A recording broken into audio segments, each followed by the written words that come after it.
Assalamualaikum warahmatullahi wabarakatuh. Perkenalkan, nama saya Muhammad Farezi. Saya akan menjelaskan tentang sejarah dan proses penyebaran Islam di Asia Tenggara serta teori tentang proses Islamisasi Nusantara. Kedatangan dan penyebaran Islam di Asia Tenggara adalah titik tolak sejarah Islamisasi Nusantara, tetapi merupakan bagian yang paling bermasalah dan tidak jelas. Meskipun demikian, teori-teorinya banyak bermuncul dan menimbulkan perdebatan yang tidak kunjung tuntas. Artikel ini bertujuan untuk menganalisis peradaban akademik tentang Islamisasi Nusantara, terutama tentang teori kedatangan dan penyebaran Islam di Asia Tenggara. Melalui pendekatan kualitatif dalam bentuk studi kepustakaan, artikel ini membahas 5 teori kedatangan dan penyebaran Islam di Asia Tenggara, yaitu ada teori India dan teori Arabia dan teori Persia dan teori Cina. Secara keseluruhan, teori tersebut merupakan upaya untuk menjawab 3 permasalahan pokok, yaitu kapan, dari mana, dan siapa pembawa agama Islam ke Asia Tenggara.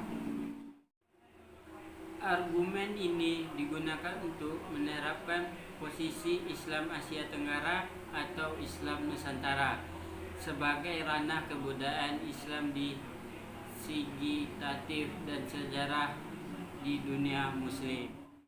Hasil penelitian artikel kedatangan dan penyebaran Islam di Asia Tenggara telah teoritik tentang proses Islam Nusantara, yaitu ada 5 bagian. Yang pertama, sebagai fenomena sosial, agama Islam pertama kali muncul di Jazirah Arab pada abad ke-7 Masehi. Yang kedua, yaitu berdasarkan penelaahan terhadap literatur yang relevan. Tema kajian tentang teori-teori kedatangan Islam di Asia Tenggara telah banyak dilakukan. Hampir semua buku dan atau artikel yang membahas tentang sejarah Islam di Indonesia dan Asia Tenggara biasanya menyinggung persoalan kedatangan dan proses Islamisasinya, yaitu ketiga, perdebatan tentang kedatangan Islam di Asia Tenggara lazimnya terkait dengan 3 permasalahan pokok, yaitu waktu dan tempat asal-usul kedatangan Islam serta orang yang membawanya. Yaitu yang keempat, ada 4 teori utama tentang asal-usul Islam di Nusantara, yaitu diperdebatkan dalam membahas kedatangan, penyebaran, dan Islamisasi Nusantara, yaitu teori India dan teori Arab, teori Persia dan teori Cina. Ada pula yang kelima, dinamika perkembangan intelektualisme Islam Nusantara lebih lanjut terkait dengan kekuasaan para sultan di bumi Nusantara yang telah menjadi patron bagi para ulama untuk berkarya. Oleh karena itu, puncak kekayaan Islam Nusantara berjalan sering dengan puncak kejayaan lembaga kekuasaan atau kesultanan di kekerajaan Islam di bumi Nusantara.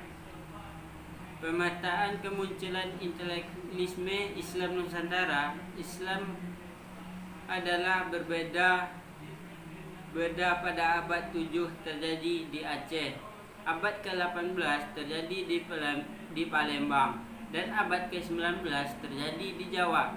Sampai dengan abad ke-19 Masehi dimukakan karya-karya ulama seperti Hasan Mustafa di Jawa Barat yang mula-mula dikumpulkan oleh Ajeng Wiratna.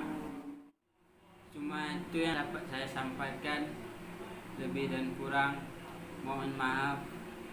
Wassalamualaikum warahmatullahi wabarakatuh.